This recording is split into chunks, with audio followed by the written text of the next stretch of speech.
Hey, it's Kattalestv outside the courthouse where Tory Lanez just got a lucky break. Kelsey Harris took the stand after being escorted into court by her boyfriend slash husband, baby daddy. And he had words for the pap that was yelling horrible things to Kelsey the other day. He told him pretty much, show some respect. He was kind of not a menacing, but he was a man protecting his woman. But anyway, Kelsey went on the stand, the prosecution redirect, and pretty much didn't remember much, except Tory Lanez did not pay her off. And it was kind of embarrassing because the prosecution kept asking the same questions over and over again. And Kelsey was pretty much saying she didn't remember, she didn't recall that she had wasn't truthful about things that she told them in September.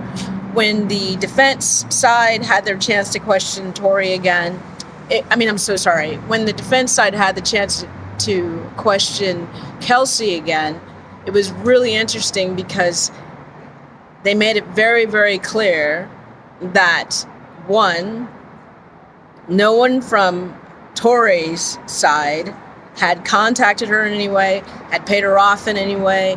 That also, which is interesting, the prosecution or the detective doing the interviews hadn't contacted her about a statement until literally like 22, which makes not much sense after the initial incident that happened, I believe, in 2020. So it just seems like the prosecution dropped the ball. Like, how could they not interview her before 2022?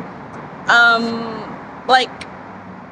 don't understand. Like, something happened.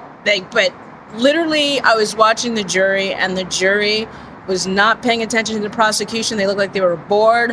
When the defense side got up, they were attentive. They were taking notes.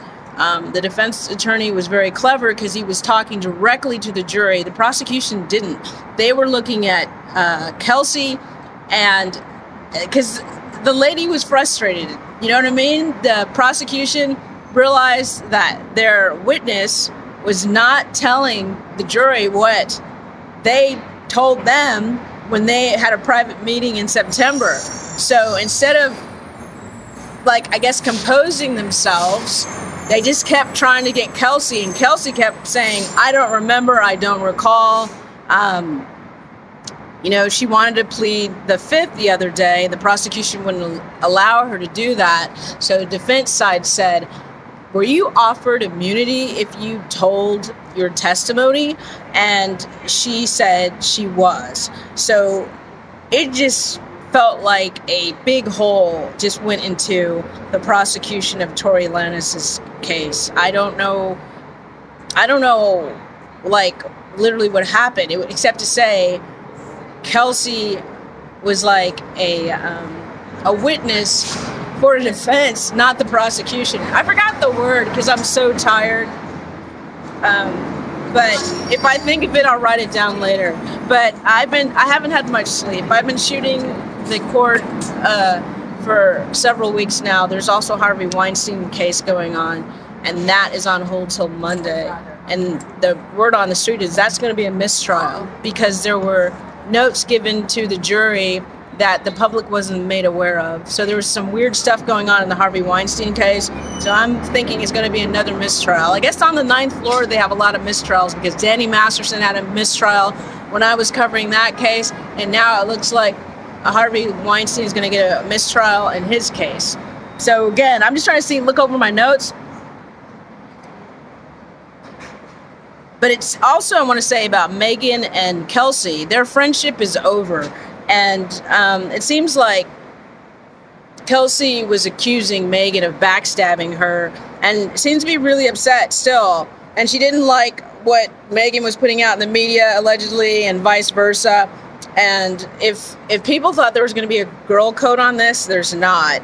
I would say never fight over a guy and never have a gun involved because it just seems like there's some serious bad blood between Kelsey and Megan, and we don't know what really happened in that car because no one seems to be telling the truth.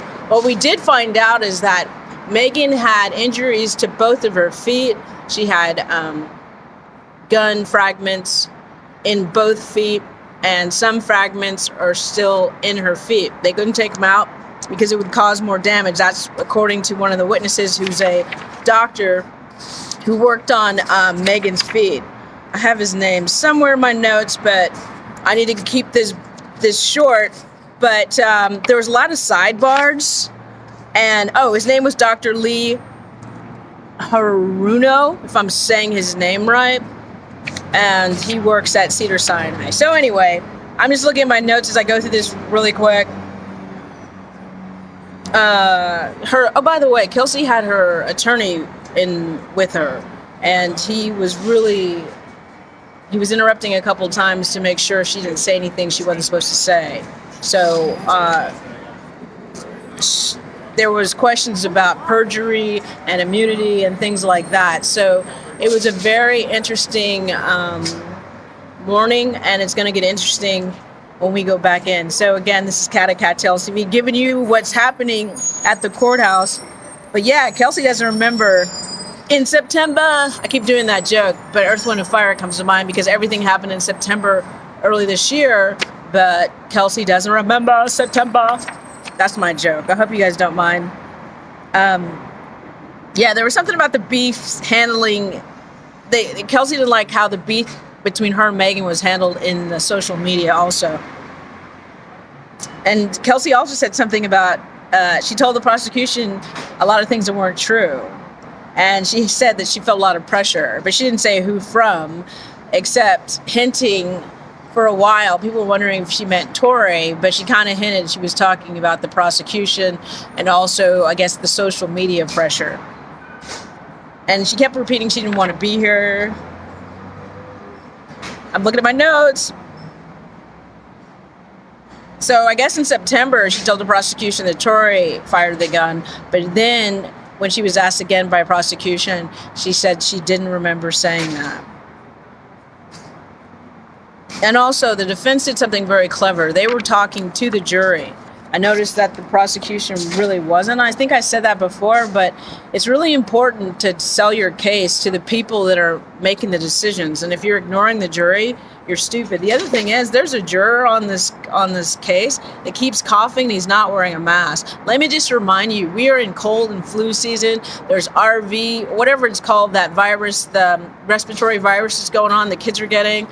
A lot of the jury members do have masks on, but it's just, I can't even tell you how obnoxious it is to have someone on the jury constantly coughing through testimony because we can't hear what they're saying. He needs to be wearing a mask or he needs to be excused, but he literally could make the whole jury sick by his stupid coughing.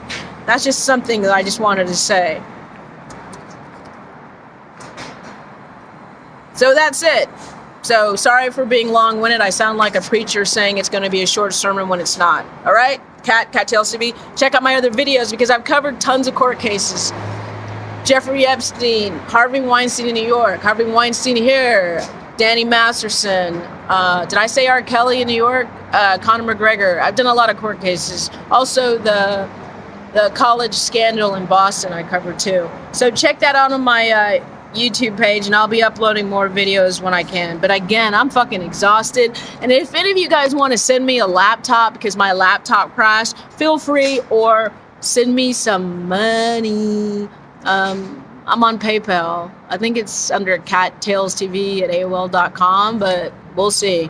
But yeah, I definitely need a new laptop. If you want to help out, please do. Bye. Happy holidays.